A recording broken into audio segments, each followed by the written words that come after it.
Infinix Hot 20s ইনফিনিক্সের এই hot সিরিজটা একটা সময় একটু বাজেট রেঞ্জের মধ্যে ছিল, বাট এখন এটার দামটা একটু বাড়িয়ে দেওয়া হয়েছে, যে কারণে হয়তোবা হট 12 থেকে সরাসরি জাম্প করে হট 20-তে চলে গিয়েছে।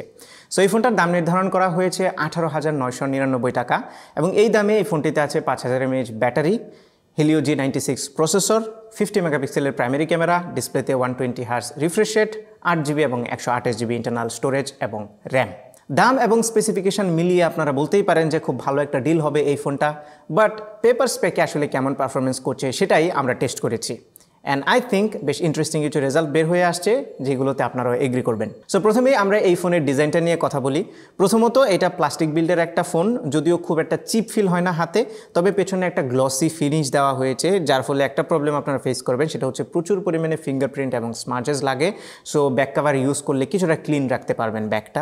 সেই সাথে পেছনের দিকে একটা টেক্সচার আছে, টেক্সচার বলতে ভেতরের দিকে একটা প্যাটার্ন আছে, যেটা লাইট চেঞ্জ করলে এই প্যাটার্নটা একটুখানি ভিজিবল হয়, যে জিনিসটা দেখতে সুন্দর লাগে। ব্ল্যাক কালারের ফোন আমার হাতে আছে, এটার আরও কয়েকটা কালার ভেরিয়েন্ট আছে। উপরের দিকে ক্যামেরা হাউসটা একটু ডিফারেন্টলি দেওয়া হয়েছে, দুইটা বড় ক্যামেরা, মাঝখানে একটা ছোট ক্যামেরা, দেখতে মোটামুটি ভালোই লাগছে। বক্সিয়ার শেপের এই ফোনটা হাতে নিয়েও খুব একটা খারাপ ফিল হয় না। 200 গ্রামের উপরে এটার ওজন, তবে খুব একটা হেভি হাতের মধ্যে ফিল হয়নি। 5000 mAh ব্যাটারি এবং 6.7 ইঞ্চের বড় ডিসপ্লের ফলেই মূলত ওজনটা একটু বেড়েছে, তবে এটার ওয়েট ডিস্ট্রিবিউশন কিন্তু খুবই ভালো আছে। সো আনকমফোর্টেবল ফিলিং একদমই আমি পাচ্ছিলাম না। ফোনটির উপরের দিকে একদমই কিছুই নেই, নিচের দিকে আমরা USB-C পোর্ট পাচ্ছি, 3.5mm অডিও জ্যাক আছে, প্রাইমারি মাইক্রোফোনটা আছে, সেই সাথে নিচে একটা স্পিকার গ্রিল আছে। বাম পাশে সিম কার্ড ট্রে আছে, যেখানে দুইটা সিমের পাশাপাশি ডেডিকেটেড মেমোরি কার্ডের স্লটও আছে। ডান পাশে ভলিউম বাটনের পাশাপাশি পাওয়ার বাটনের মধ্যে ফিঙ্গারপ্রিন্ট সেন্সরটাও রাখা হয়েছে। তো এই সাইড মাউন্টেড ফিঙ্গারপ্রিন্ট স্ক্যানার খুব ফাস্ট কাজ করে, আমি খুব একটা ইস্যু ফেস করিনি, almost every time fast and consistently কাজ করছিল।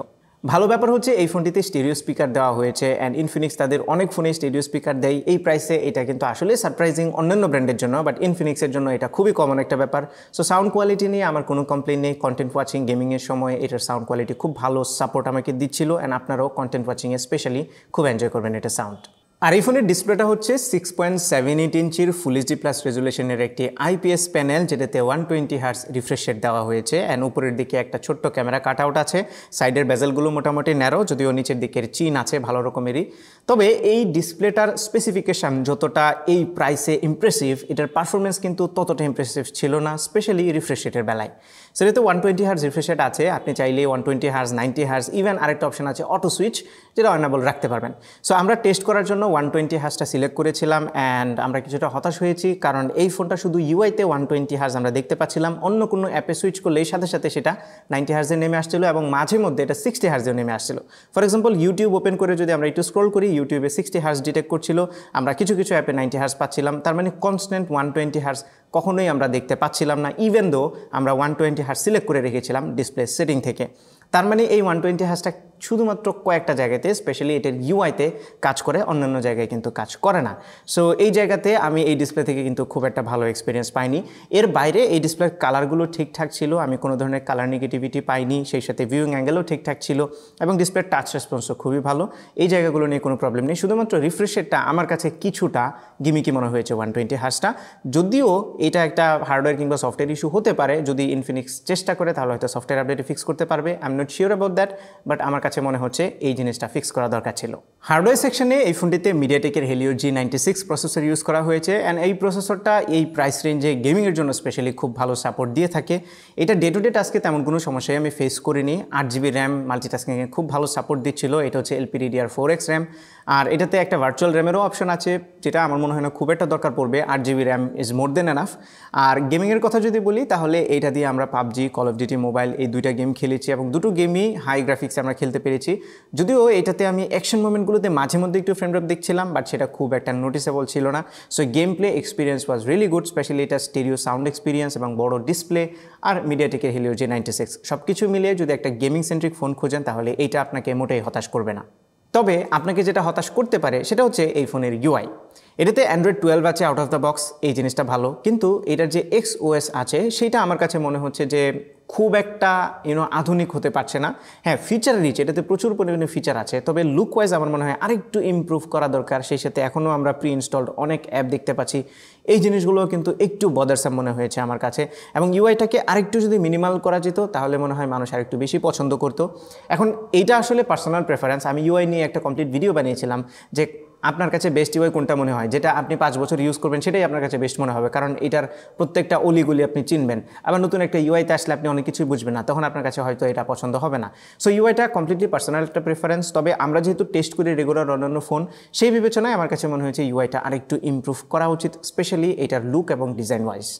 ক্যামেরা সেকশনে পেছনে 3টা ক্যামেরা দেওয়া হলেও একটা মেজর ক্যামেরা এখানে মিসিং আছে, সেটা হচ্ছে আলট্রাওয়াইড শুটার। সো এটা প্রাইমারি ক্যামেরাটা 50 মেগাপিক্সেলের, যেটা 1.6 অ্যাপারচারের, which is in paper good. সেই সাথে এটাতে 2 মেগাপিক্সেলের একটা ম্যাক্রো লেন্স আছে আর একটা 2 মেগাপিক্সেলের ডেপথ সেন্সর। সো এই যে ট্রেন্ডটা 2 মেগাপিক্সেলের ডেপথ সেন্সর, 2 মেগাপিক্সেলের ম্যাক্রো লেন্স, এটা অনেক দিন ধরে চলে আসতেছে। অ্যান্ড আই থিঙ্ক এই দুইটাকে ডিচ করে যদি এখানে একটা আলট্রাওয়াইড শুটার দেওয়া যেত তাহলে কিন্তু একদম সোনাই সোহাগা হয়ে যেত, বাট এখন আর সেটা হচ্ছে না। ছবির কোয়ালিটির কথা যদি বলি তাহলে ডে লাইটে ছবিগুলো দেখতে সুন্দর লাগে, বাট একটা জিনিস আপনারা মিসিং ফিল করবেন, সেটা হচ্ছে এইটার ডিটেল। সো ছবিতে খুব একটা ডিটেল থাকে না, তবে কালারগুলো মোটামুটি ওকে লেগেছে। একটু স্যাচুরেটেড সাইডে দেখেছি কালারগুলো, যেগুলো দেখতে মোটামুটি ভালো লাগে। তবে আপনারা যদি ছবিটা একটু জুম করে দেখেন তাহলেই বুঝবেন যে ছবিতে 50 মেগাপিক্সেল হিসেবে ওই রকম ডিটেল থাকে না। আপনি চাইলেই 50 মেগাপিক্সেল অন করে ডেডিকেটেডলি ছবি তুলতে পারেন, বাট সেটাতেও খুব একটা যে ডিফারেন্স আসবে তা কিন্তু না। সো আমার মনে হয় ক্যামেরা ডিটেলের পরিমাণটা আরেকটু বেটার করা দরকার ছিল, এবং শার্পনেসও আরেকটু বেটার হলে দেখতে সুন্দর লাগতো অন্ততপক্ষে ছবিগুলো। এখন আপনারা চালিয়ে নেওয়ার মতো ছবি এটা থেকে ডেফিনেটলি পাবেন। তবে এটার পোর্ট্রেট মোড নিয়ে আমি ইমপ্রেসড, কারণ পোর্ট্রেট মোডে এটার যে ডেপথ সেন্সিংয়ের অ্যাবিলিটিটা সেটা কিন্তু খুব ভালো হয়েছে। এটা যদি 2 মেগাপিক্সেলের ডেপথ সেন্সরের জন্য হয়ে থাকে তাহলে এটাকে একটা থামস আপ দিতেই হবে। এজ ডিটেকশন খুব ভালো ছিল, সেই সাথে একটা ট্রানজিশন আছে ডেপথের মধ্যে বা ব্লারের মধ্যে, এই জিনিসটা দেখতে ভালো লেগেছে। সো আপনারা পোর্ট্রেট তুলে মজা পাবেন। যদিও পোর্ট্রেট শটে আমি মাঝে মধ্যে কালারে কিছুটা শিফটিং খেয়াল করেছি, বাট আদার দ্যান দ্যাট এর যে পোর্ট্রেট করার ক্যাপাবিলিটিটা সেটা ভালো লেগেছে। আর 1.6 অ্যাপারচার থাকা সত্ত্বেও লো লাইটে কিন্তু এটার কোয়ালিটি অতটা আহামরি ভালো আমি পাইনি। স্পেশালি ছবিতে ডিটেল যেরকম ডে লাইটে ছিল না, লো লাইটে গিয়েও আরও কমে যাচ্ছিল। সেই সাথে কালারগুলোতেও কিছুটা শিফট আমি খেয়াল করছিলাম, কিছুটা ফ্যাকাশে টাইপের কালার হয়ে যাচ্ছিল। নাইট মোড অন করলে যদিও স্লাইটলি বেটার ছবি পাওয়া যায়, বাট স্টিল এটা লো লাইটের ছবি নিয়ে আমি অতটা হ্যাপিও হতে পারছি না বিকজ অফ দ্য প্রাইস। আর ম্যাক্রো লেন্সটা মোটামুটি কোয়ালিটির। আমার মনে হয় আপনি যদি 50 মেগাপিক্সেল অন করে প্রাইমারি ক্যামেরা দিয়ে ছবি তুলে জুম করেন বা ক্রপ করেন তাহলে সিমিলার রেজাল্টই পাবেন। সো এটার ডেডিকেটেড একটা লেন্স দরকার ছিল না। ভিডিওতে 1440pর অপশন আছে 30 fps-এ, তবে কোনো ধরনের স্ট্যাবিলাইজেশন নেই ইভেন ফুল এইচডিতেও। সো স্ট্যাবিলাইজেশনটা দিয়ে দিলে কিন্তু ভিডিওতে এটা আরেকটু এগিয়ে যেত। এখন অ্যাভারেজ কোয়ালিটির ভিডিও আপনারা ক্যাপচার করতে পারবেন।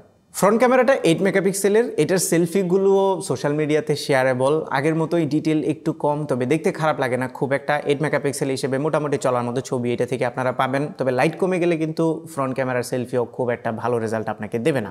মজার ব্যাপার হচ্ছে সামনেও আপনারা 1440p রেজুলেশনে 30 fps-এ ভিডিও রেকর্ড করতে পারবেন, আবারও স্ট্যাবিলাইজেশনের দেখা এখানেও পাইনি। আর এই ফোনটাতে 5000 mAh ব্যাটারি দেওয়া হয়েছে, যেটা যে কোনো টাইপের ইউজারদেরকে ফুল ডে ব্যাকআপ দেবে। আপনি যদি একটু হেভি ইউজও করেন তারপরেও পুরো দিন ব্যাকআপ পাবেন, আর একটু লাইট টু মডারেট ইউজ করলে 1.5 দিনের মতো ব্যাটারি ব্যাকআপ এক্সপেক্ট করতে পারেন। সেই সাথে এই ফোনটির বক্সে 18 ওয়াটের একটা চার্জার আসে, যেটা দিয়ে আপনারা রাফলি থিওরিটিক্যালি 2 ঘন্টা থেকে একটু বেশি সময় লাগবে ফুল চার্জ হতে। যদিও এটার বক্স আমরা পাইনি, যার ফলে অরিজিনাল চার্জারটা দিয়ে ট্রাই করতে পারিনি, বাট আপনারা এরকমই রাফলি 2 ঘন্টা 20-25 মিনিট বা 15 মিনিটের মতো সময় লাগবে ফুল চার্জ হতে। এর বাইরে এই ফোনটির ডিসপ্লেতে ওয়াইড ব্যান্ড লেভেল 1 সার্টিফিকেশন আছে। এটার পিসটা বেশ লাউড ছিল, আমি এটার নেটওয়ার্ক রিসেপশনে কোনো ধরনের ইস্যু দেখিনি। সেই সাথে দরকারি সব ধরনের সেন্সরও এই ফোনটিতে আছে। সো ফাইনালি যদি কনক্লুড করি তাহলে এটার 19,000 টাকার প্রাইস ব্র্যাকেট নিয়ে যদি কথা বলি তাহলে এখনকার স্মার্টফোনের মার্কেটের কী অবস্থা সেটাও আপনারা জানেন, এবং এই প্রাইসে মার্কেটে অন্যান্য যে ফোনগুলো আছে সেগুলোর সাথে যদি কম্পেয়ার করেন তাহলে কিন্তু সিমিলার স্পেসিফিকেশনই এই প্রাইসে আমরা দেখছি।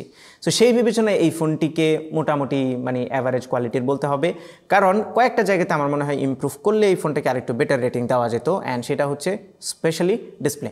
সো ডিসপ্লের 120 হার্জ যে রিফ্রেশ রেটটা, এটা যদি আমরা কনস্ট্যান্টলি পেতাম, অ্যাটলিস্ট অ্যাডাপটিভ রিফ্রেশ রেট বা অটো সুইচের যে অপশনটা সেটা যদি প্রপারলি কাজ করতো এবং 120 হার্জ যদি ক্ষেত্র বিশেষে মেনটেন করতো স্পেশালি থার্ড পার্টি অ্যাপে, তাহলে কিন্তু এই ডিসপ্লেটাকে ভালো বলা যেত। বাট এখন এটাকে আমি কিছুটা গিমিকের পর্যায়ে রাখতেছি। এর বাইরে বাকি যে জিনিসগুলো like performance, battery backup, and ক্যামেরাটা আরেকটু ইমপ্রুভ করা দরকার ছিল, স্পেশালি যদি ডিটেলটা আরেকটু বেটার পাওয়া যেত তাহলে কিন্তু এটাকে একটু ক্যামেরা সেন্ট্রিক ফোনও বলা যেত। বাট এখন এটাকে ডেডিকেটেডলি একটা গেমিং সেন্ট্রিক ফোন বলতে হবে। যদি গেম খেলার উদ্দেশ্য থাকে আপনার, তাহলে এই ফোনটি আপনাকে ভালো সাপোর্ট দেবে, অন্য জায়গাগুলোতে কিছুটা হতাশ আপনাকে করবে। সো এই ছিল আমাদের আজকের ভিডিও। আশা করি ভিডিওটি আপনাদের ভালো লেগেছে। যদি ভালো লেগে থাকে তাহলে ভিডিওতে একটা লাইক দেবেন, কমেন্ট করে জানাবেন কেমন লাগলো। আপনার ফ্রেন্ডদের সাথে শেয়ার করতে একদমই ভুলবেন না। আমাদের পেজে ফলো এবং চ্যানেলে সাবস্ক্রাইব তো মাস্ট। দেখা হবে পরবর্তী ভিডিওতে। Till then take care. আসসালামু আলাইকুম।